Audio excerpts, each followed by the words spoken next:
Magandang araw po sa inyong lahat. Ngayon tingnan natin itong TV na to. Nakakulay lang daw yung kulay pala yung standby nya.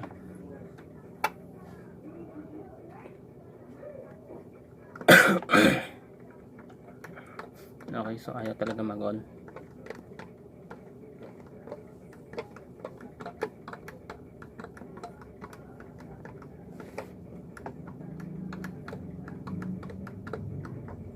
Okay, so nakakulay lang yan.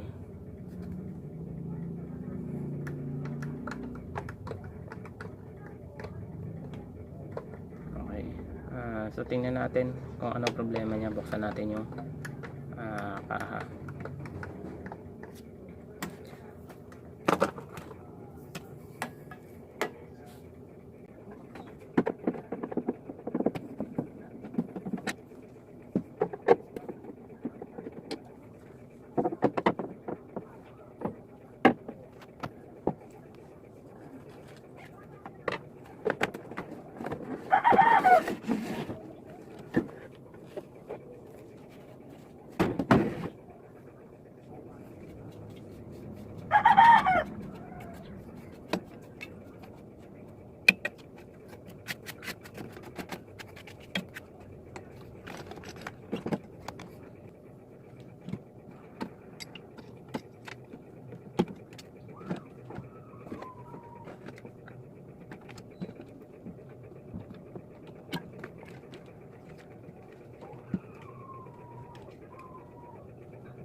Okay, tingnan muna natin sa physical look nya kung merong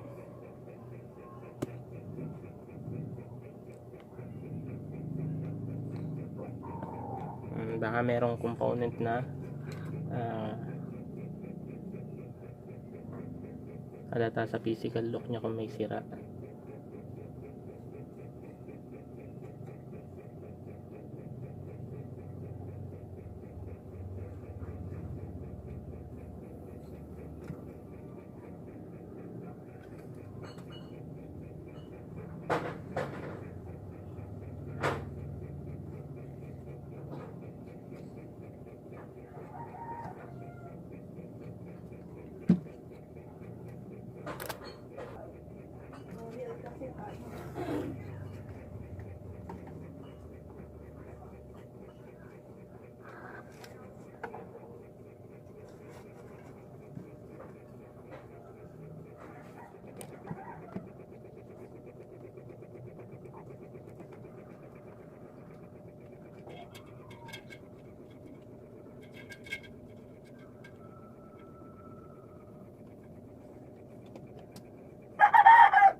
Okay, so okay yung B plus nya.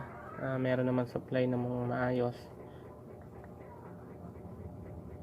Kaso hindi nag-oscillate yung ano nya. Yung kuryente, walang supply sa vertical.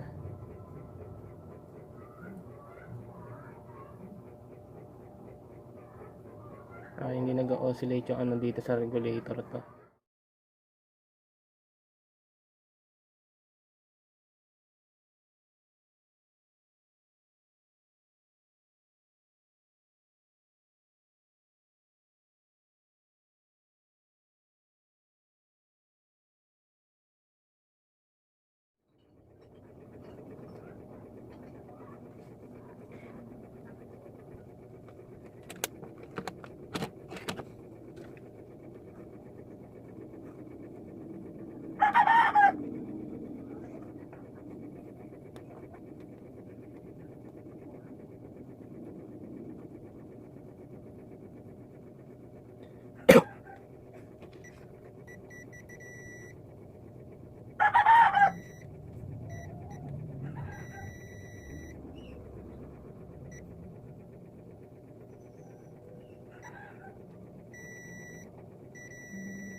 Okay, so okay naman yun sa mga ano niya. Yung sa linya niya. Gagawin natin, hinahin lang natin yung linya nung ano na to. Okay. Okay, hinahin lang natin yung linya nito. Yung regulator niya kasi nawawala ng supply. So, tuntunin lang natin yung linya na yun.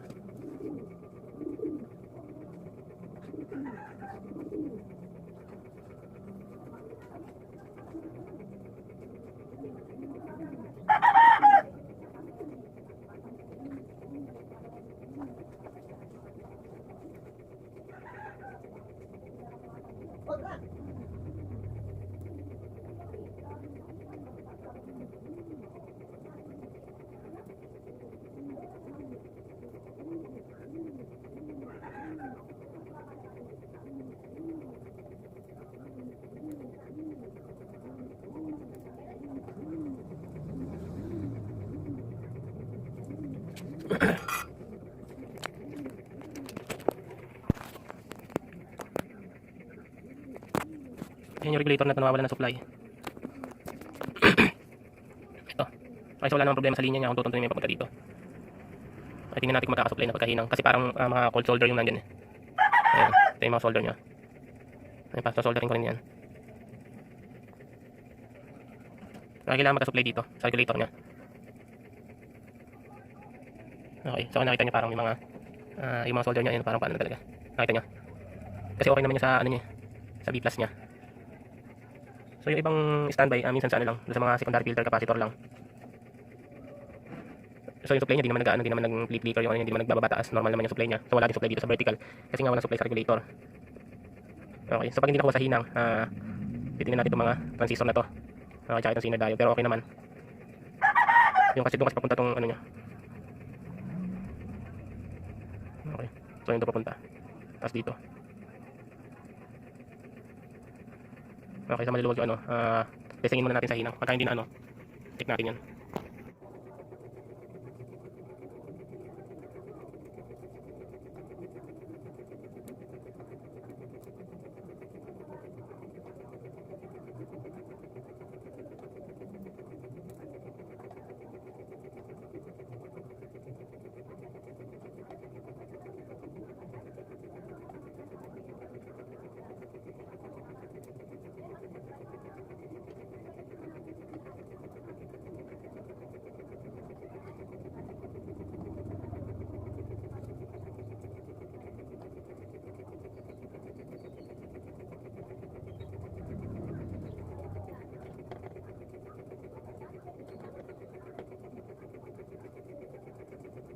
Wala na yan.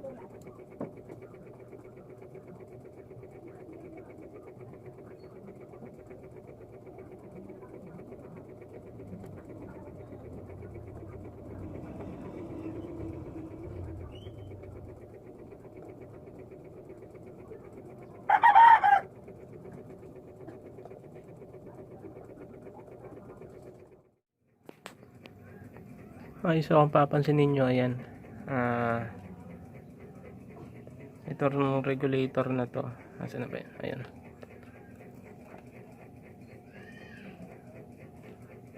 Okay, yung regulator na yan.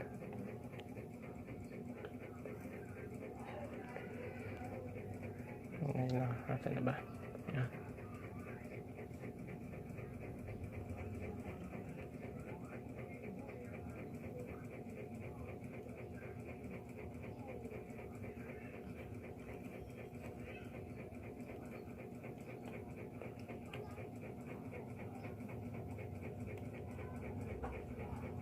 Okay, regulator na yan.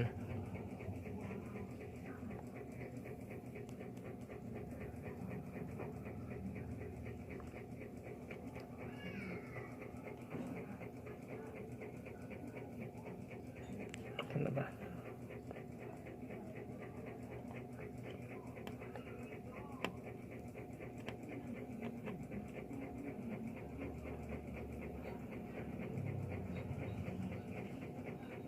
Dali lang.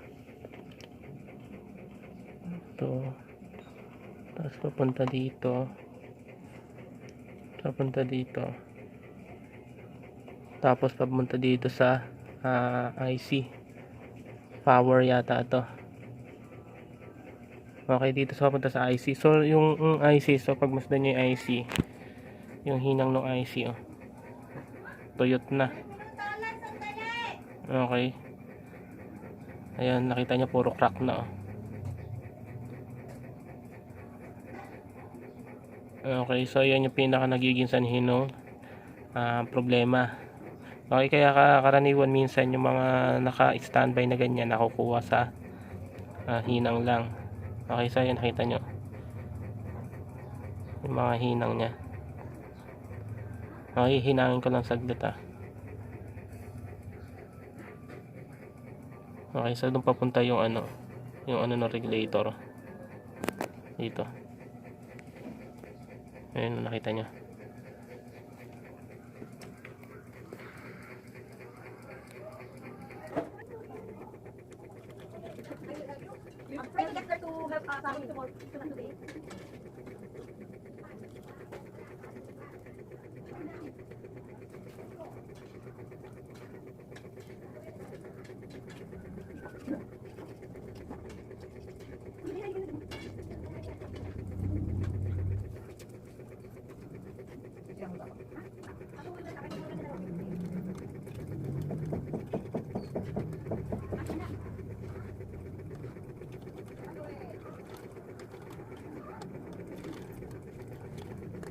Tatali na lang sa likod.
Ayan, okay na yung inaisin natin.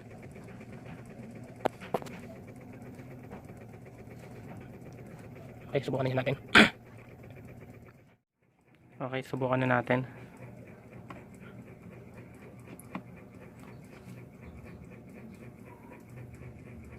Okay, so ayan,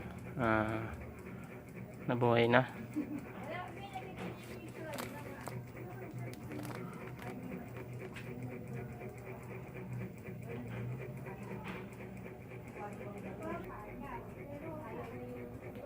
Okay, so kaya may ganyan yung patches nya, hindi pa nakalagay yung posistor.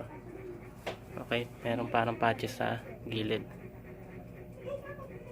Okay, so yun na, sa hinang lang sa yung main IC, tsaka yung sa linya nung sa regulator papunta doon sa main IC. Pero pinakaano niya yung sa main IC nya, nakita niyo maluwag lahat kanina, di ba? Okay, mention ko lang din yung mga trouble, kasi madalas may nagtatanong sa nagko-comment sa YouTube. Okay, paano yung iba-ibang mga problemang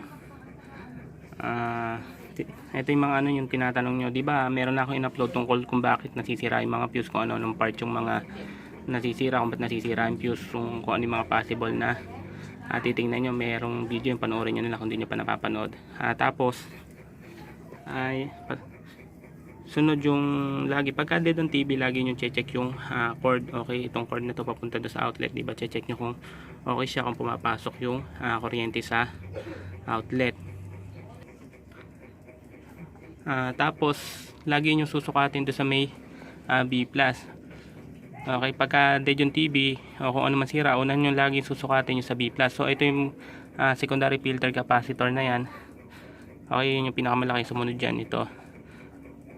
Okay, dyan yung susukatin niya. Papunta yan dito sa may flyback, sa paan ng flyback. Yung B plus naka-label karaniwan niya. Meron naman label karaniwan.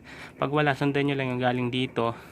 Tapos papunta dito sa may malaking filter capacitor. Doon sa positive na paan nito. Tapos yung test probes nyo, lagi nyo lalagay sa cold ground. Okay, tulad na sa CRT. Doon sa may yung ground na sa CRT. Okay, yung dito. Okay. So lagi nyo ilalagay doon. So yun yung tinatawag na B+. So pag wala ka nakuha dyan sa B+, balikan muna dito sa filter capacitor. Tingnan nyo kung meron ba talagang 300 volts, kung umaabot dito yung voltage dito sa filter capacitor na to. Okay, dito sa may main filter capacitor. Check nyo dyan kung may 300 volts plus or wala. Tapos dito sa tabi niyan merong iba-iba yung nakalagay diyan. Minsan IC, minsan naman transistor, power transistor, minsan naman ay ang nakalagay diyan ay MOSFET. Iba nakalagay diyan. Gagawin nyo, susukatin nyo kung umaabot dito yung 300 volts sa drain or sa collector pin nya, kung ano man yung nakalagay diyan. Basta pag sinukat mo yung dito, ang ground na gagamitin mo dito sa primary yung negative. Okay, tuntunin mo lang yung sa likod lang nito, yung negative, di ba to? Doon sa may paan yan, doon sa kabila, pag binaliktad mo yung board na to, doon yung negative nyo ng test probes nyo. Okay, DC volt ang range na gagamitin nyo dito.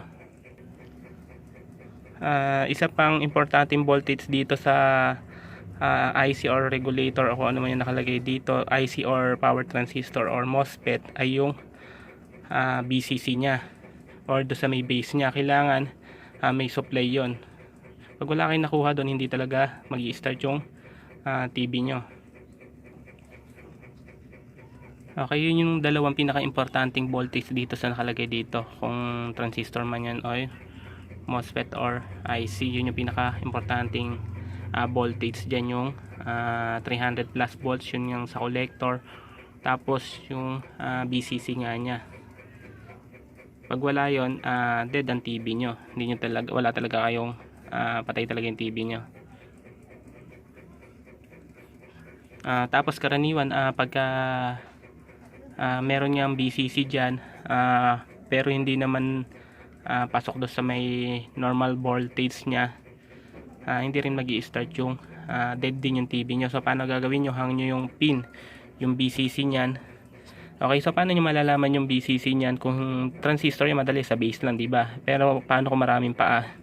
Gagawin nyo, search nyo yung tingnan nyo yung ano nyan, yung pin number, yung code nya. Search nyo sa internet, tingnan nyo kung alin doon paa yung BCC. Okay, hang nyo yon. So pag nakuha nyo doon sa may ano nya, halimbawa doon sa may board nya, tinest nyo yon, pagka normal yung nakuha nyo, ibig sabihin shorted na yung ano na to, papalitan nyo na. Okay,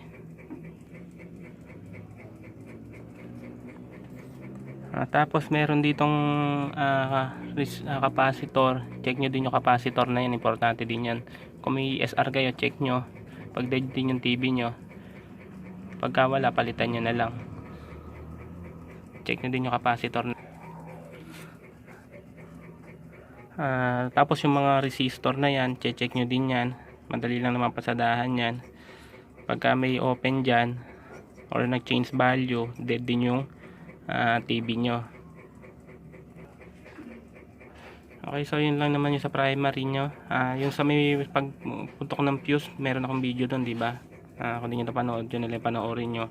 Ito yung para dito sa mga yun.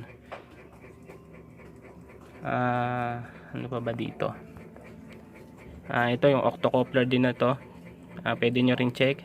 Meron akong kung paano pag-test na octocoupler na video. Kung di nyo alam, panoorin nyo na lang. Minsan pag nagbi-blink yung power supply nyo, pwedeng yan din yung problema. Okay, kahit na anong power supply, basta nagbi-blink yung power supply nyo. Okay. So pagkatapos nyo, dito na kayo sa secondary nga, doon sa may B plus nga, kung wala man o meron. Kung mababa o wala, hang nyo din yung papunta yung linya nito papunta dito sa may flyback hang nyo, may isang resistor dyan. So sundan nyo lang, makikita nyo pag binaliktad nyo yan, sundan nyo lang hang nyo, tapos sukatin nyo, lagyan nyo ng dummy load or kahit na hindi, o kung meron kayong dummy load lagyan nyo, tapos sukatin nyo, kailangan may makukuha din kayong voltage. Normal kasing ano ng B plus ay 110 volts. So ito ay example ng dummy load, di ba? Gagawin nyo, di ba dalawa to, pag hinang nyo yung ano nyan, yung supply nito, resistor yung karaniwan papunta dito sa B plus, ang gawin nyo kahit dito na lang sa paan nito, lagay nyo sa positive at negative, tapos sukatin nyo yung voltage nya kung normal. Okay, pagka normal yung voltage nya, normal yan mga 110 nga pag normal, so ibig sabihin banda ron ng sira secondary side. Pagka mababa, so dito babalik kayo. Okay, so ito yung tinatawag na dummy load, kasi iba tanong ng tanong, paano sa dummy load. Okay, so ganyan lang yan, kakabit nyo lang dito sa, kahit dito nyo na lang kabit sa positive negative yan, hinang nyo na lang doon.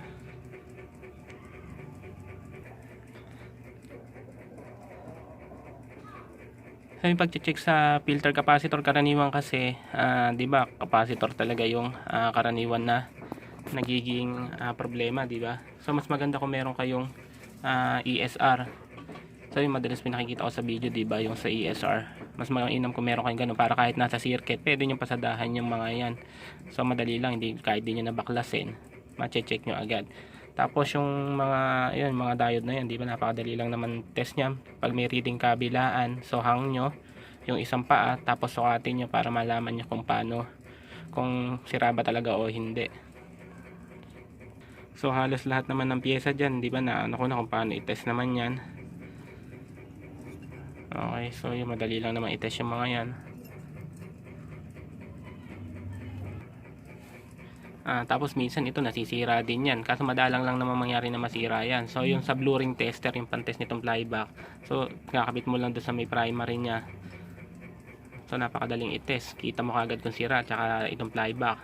Hindi katulad pag wala ka ng blue ring tester, napakatagal mo kung paano to troubleshoot mo pa kung sira ba o hindi. Hindi katulad nun, kakabit mo lang kagad doon sa ano nya, okay na kagad.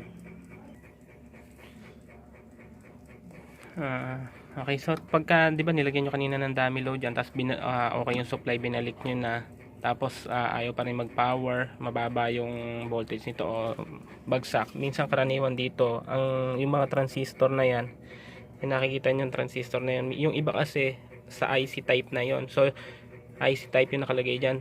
Pagka ganun yung nakalagay sa ano nyo, pag IC type, pwedeng possible na yun yung sira.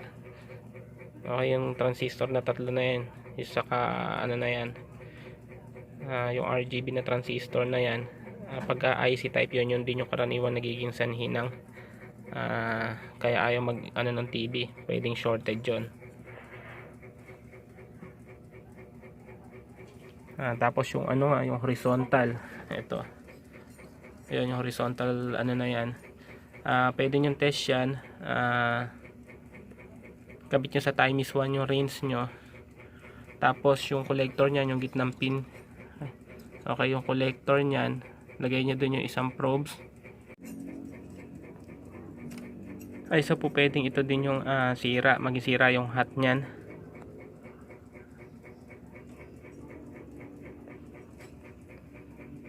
Tapos yun yung capacitor dito, check nyo din yan. Tsaka yun yung capacitor, yun nakikita nyo yun, pwede ring maging sanhiyan kung bakit pagka okay yung sa B plus nyo, tapos pag kinabit mo yung B plus, binalik mo, ayaw pa rin mag start, ayaw mag power. So yung mga yan po pwede.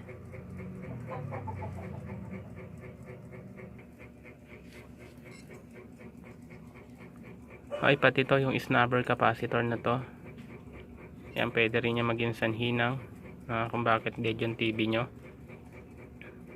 Ito yung flyback din.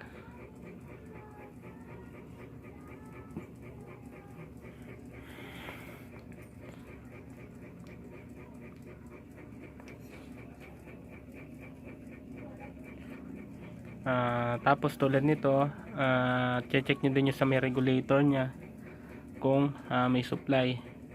Tapos kung meron sa output nya.